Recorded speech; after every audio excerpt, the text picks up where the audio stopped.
adị mma Igbo bụ Igbo anyị alaghachila dịka iji isi hụ n'anya were kwe isiokwu anyị taa n'ihe mmemme ọpụrụ iche aka bụkwa anyị na-ekwu maka amụtaghị nwa na alụmdi na nwunye na ezinụlọ. Ọbịa bụ isiokwu anyị na ihe na-eme n'obodo nke taa nke bụ nnọọ maka ezinụlọ. Nne ị na-ekwu maka fallopian tube gwa ha gwa ụmụ nwaanyị ka m na-ekwu ụmụ nwaanyị ibe m biko ịdọna n'ofu ebe ịnụ ha na dị megharịa ahụ maka ife na-ebute na nwaanyị amụghị nwa ka nkụ ofu n'ime ka m gwara si na fallopian tube bụ blọkụ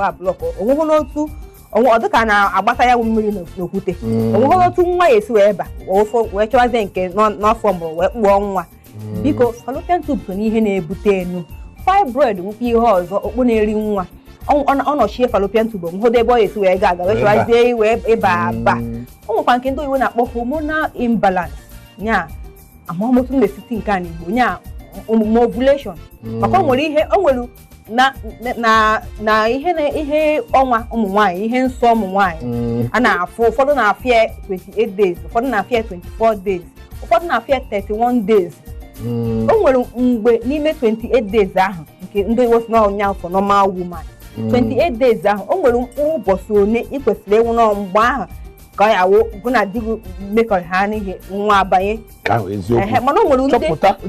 ịchọpụta ụbọchị ahụ mana o nwere ndị agha odife ha eme mfe ka a na-akpọ ovulation that period na nwere ike ịtụrụ ime ndị iwe na-akpọ ovulation mana o nwere ụmụ nwaanyị ha enwe that ovulation period ha ovulate. Kedu ihe na-ebute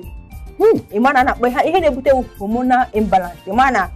ihe ahụ ga-ezughị oke ahụ ya balance bụ ya na oyi ejekwa ụlọ ọgwụ dị mara otu ihe esi wee mee gịnị mee ka hormones wee dị balance ihe nwee ike ịda na-enwe ovulate ka nwa wee bịa ọkwụrụ ife na anyị na-ekwu kịta na ọhọ ịdọnọ asị ka a na-eche Chineke ịkwa na ihe nne ya na-eri echenjigo nne agbanwego weda agbanwego everything agbanwego otu ife niile si wee gbanwe ka ime ahụ mmadụ sikwa gbanwee mmadụ ekwesịghị ịdọ n'okịta na ịmana o nwere akụkọ mma kọrọ o nwere ofu oyi m nụrụ di tupu mụ na ya wụrụ oyi ọ sị m ha na ọ sịkwara nwa ahụ na-ese tupu hei na ife a nakwa na-ekwu na nwaanyị ya nọkwụ n'ọmụhụ n'obere ife ntekere ife wee sị mụ na akpa nwa wee oge ọka nkụ nya ife kwesịrị kama ọ baa ya fọm nwa o hupụ n'ọya n'ọkwọ ụlọ ọgwụ ka o jere wee kpachinata akpa nwa o wee nwee ike ọ jụ mụ na-atọta ata ife mmadụ amaghị oke ife ịmaghị karọ ọ bụrụ na o jeghị ụlọ ọgwụ chọpụta ọkwa ife ọdọnọ na-asị hei ka a na-ekpere Chineke ka a na-ekpere ekpere mana ịnwekwa kịta ife kazi nkụ ofufe adọghọzi ka ọ dị mgbu o nwere ike ife esi na-emere ibi na-esi ka mma ndegodo ụlọ ọgwụ ka mmanụ ihe na-eme m eme ijere ọrụ nka na-akpọ comprehensive test so na ihe m na-ekwukwa ya na hormonal imbalance begini sokwa ya na ihe afọ ovulation o sokwa na-ebute na nwaanyị amụghị nwa nna gwagodo ha nke ofu na gwagodo ha ofu godo maka nke ụmụ nwoke ndị na-ege anyị ntị biko mgbe a na-eme pịara mpịapịam ịtụhụ nwa mmadụ abịa sị chụọ ya ije kpọta onye ọzọ ka ịtụ ya. O nwere nwanne m nwoke o mere na nwam ya na ndị agba izuzu gbagbagboro achụọ nwaanyị afọ 6 ka ya na ya nụrụ achụọ nwaanyị chụfuo ya kpama a na-achụpụ nwaanyị nụrụ ndị ọzọ gbama ejima ejima ịmakwa ihe emesiri abịa kpọọkwa ma mma m si na a na-achọ ka ha mara ka a esi ji achịkwa je kpọta mma m si ha biko ha kọcha ha gwọcha ha ratụkwa ọnụ aka ya adịghị ya ụkwụ ya adịghị na ya so na-ama ọkwa ihe asị ka anyị gaa n'une ka enene nwoke nene nwaanyị ka a mara onye asị na onwe nwoke gịnị ga na nwaanyị wụ mmụọ mmiri ngwanụ mmụọ mmiri ọ mụtabeghị ejima esokwe m sị ha biko unu akpọ na mma m osoghị unu eje hapụ na ya nke bụ na ụmụ nwoke biko ifere adịghọzi ọ naghị emeri ya n'ihere na asị na ị nwere ị na-eme ihere iwu onye iji ọya agaghị iji ya. Enwere ụmụ nwoke bụ na spam nke bekee na-akpọ ya spam ya ihe nwoke na-agbanye na-akpụ nwa ya bụ ya na akwa nwaanyị mekọrịta wee pụta nwa nke ha ọ bụrụ na enidiri 100 million enwere ndị nke ha dị 10 million ma 5 million bekee na-akpọ ya low sperm count. Unu na ha na-eketa o low sperm count. Nya na onye nwere low sperm count enweghị ike tụọ anyị nwaanyị. Ọ gaghị atụ nwaanyị ime. Unu na ha na maka na low sperm count ahụ enwekwara ike ụsọ nni agwaghị ya na-ata cucumber. Ya enye ọgwụ. Anyị dị inye ọgwụ ka i wee mee gịnị? Ka i wee build way up. Finish. Kpọọ agwaghị ọgwụ ya aṅụ. Ihe awụ ugbu ọgbara ọhụrụ. Even enwecha ndị ọcha nwechaziri enwere ike kpọọ nwa enwere ike mmiri sperm ahụ ti ihe niile dị possible. Nwe ha dị possible. So na biko ụmụ nwoke ihere adịghị na-emeti na a na-emezi ugbu a. Ịpụta were onwe submit si jere test. Maka enwere ike si n'aka osi nke ọ gaghị esi nwaanyị n'aka. Iwepụ sperm test sperm count nke ya ọ dị mfe ibunite sperm count nwoke ifu nwoke arụzie machine. Iwepụ sperm count enwere ụmụ nwoke ndị otu anyị ụfọdụ ndị enwere mgbe a na-aya ihe a na-aya n'ọya gonorrhea, ordinary gonorrhea ya nsị nwaanyị ọya na-akpọ ya n'Igbo nsị nwaanyị mgbe ụwa enwere ndị yara nsị nwaanyị nsị nwaanyị agwọcha ha ọfụma ya nsị nwaanyị na-agwọtapụcha ha ịgba enwere ihe na ị na-ekupụta ofe iwere ngazi bịa kụchatacha ikie kpụchaa ya akpụcha ịkpụchapụchaghị ya ọ dịrị afọ mbụ afọ abụọ anyị agbakwa ndị dọkịta ndị dibịa bekee mana anyị na-ekwu ihe anyị na-agwa jee ka ị jụọ onye ọbụla ị mara na ịba ọ na-ekwu eziokwu ma asị ọ dịrị ịpụtazi afọ abụọ afọ atọ o mee spam gị ọ gaghị na-amụta nwa ihe ọsọ ọgụ mee ọ gaghị mekọrịta nwunye nweghị ihe nweghị ihe ị na-agba ọ na-aga troyin bọọlụ ọrụ na ịgba troyin throwing ka na-aga nke bụ na ụmụ nwoke biko unu atụsi n'ụjọ